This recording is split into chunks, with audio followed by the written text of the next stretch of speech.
I walk the streets with headphones loud, trying to drown this hollow crowd. Smiles are pretty but they fade, dreams we're chasing weren't ours to make. And it's heavy on my chest, but I'm learning to confess.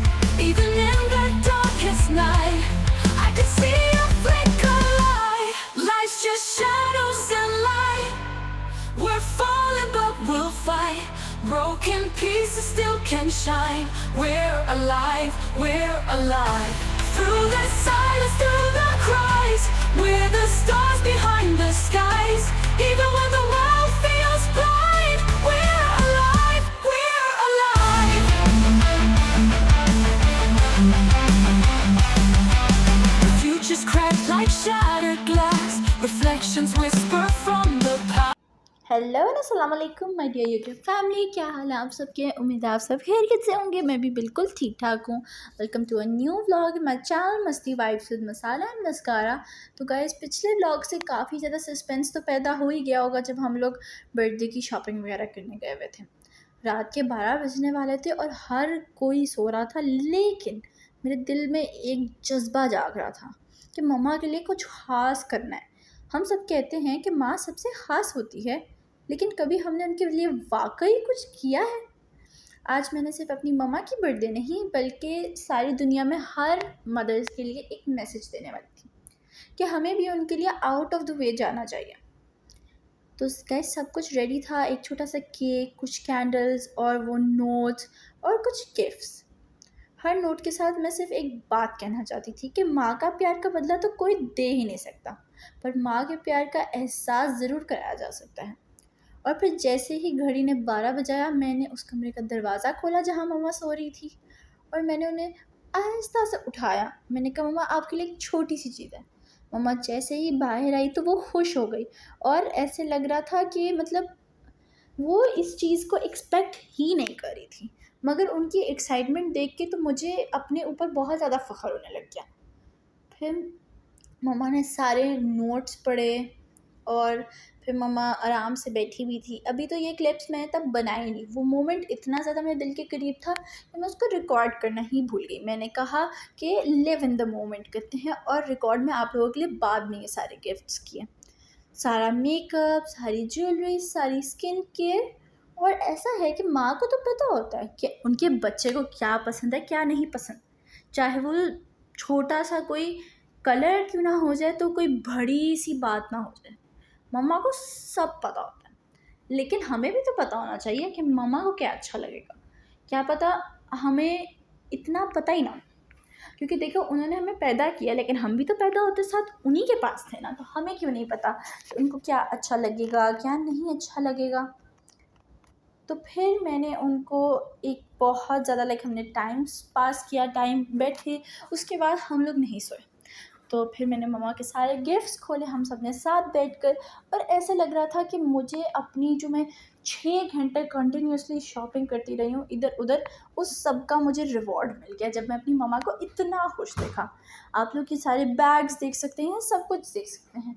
ये मेरी मम्मा को पसंद तो आया, मगर मुझे लगता है मम्मा के लिए यही बहुत ज़्यादा मायने रखता था कि हमें ख्याल था कि हमने उनको सरप्राइज़ करना था। जैसे मैं ही आप लोगों को एक बात बताती हूँ। 12 बजे मैं उठती, मतलब अपनी बर्थडे पे 12 बजे तक तो अक्सर हम सोते नहीं हैं। तो मैं रेडी होता है, मतलब सब कुछ रेडी होता है। मम्मा घर पर केक बनाती हैं, मम्मा सारे गिफ्ट्स लेकर आती हैं, मम्मा घर का काम भी साथ संभालती हैं और हमारे लिए हर छोटे छोटे इवेंट्स जो हमारे लिए मायने रखते हैं उन सबको भी मम्मा साथ लेके चलती हैं।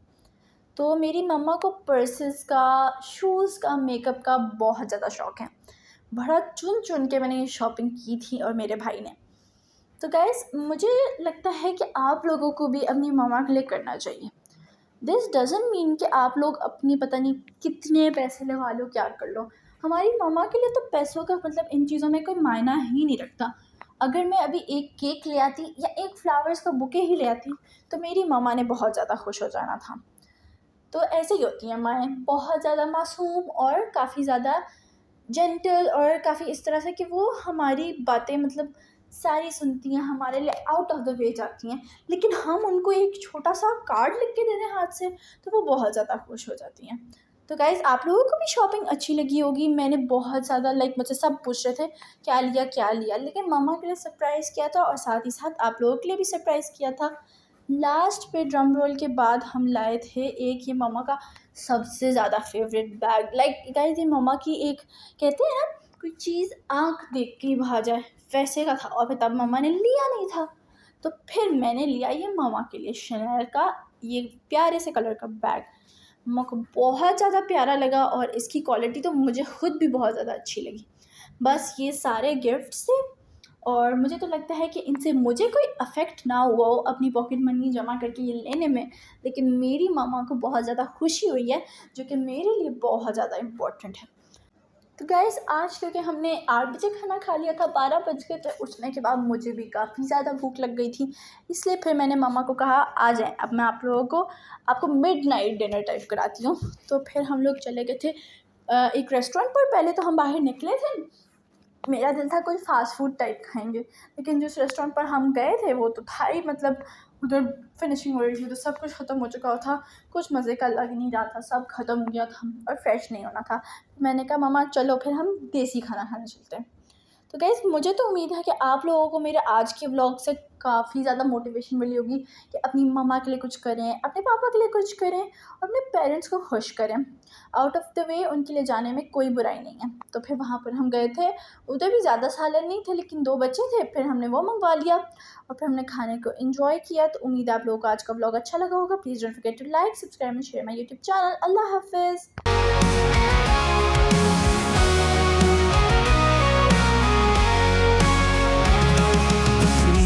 Got a crack that looks a little like a smile. I've been counting all the patterns for a little while. My head's a heavy anchor in a sea of cotton sheets, and the morning light feels violent as it spills across the streets.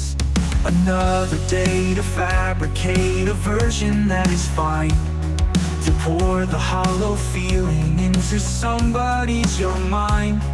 We're talking dotted lines and in the spaces in between, the quietest of conversations ever seen. And I'm so tired of the noise, the curated white noise of a million pretty voices making such a pretty choice.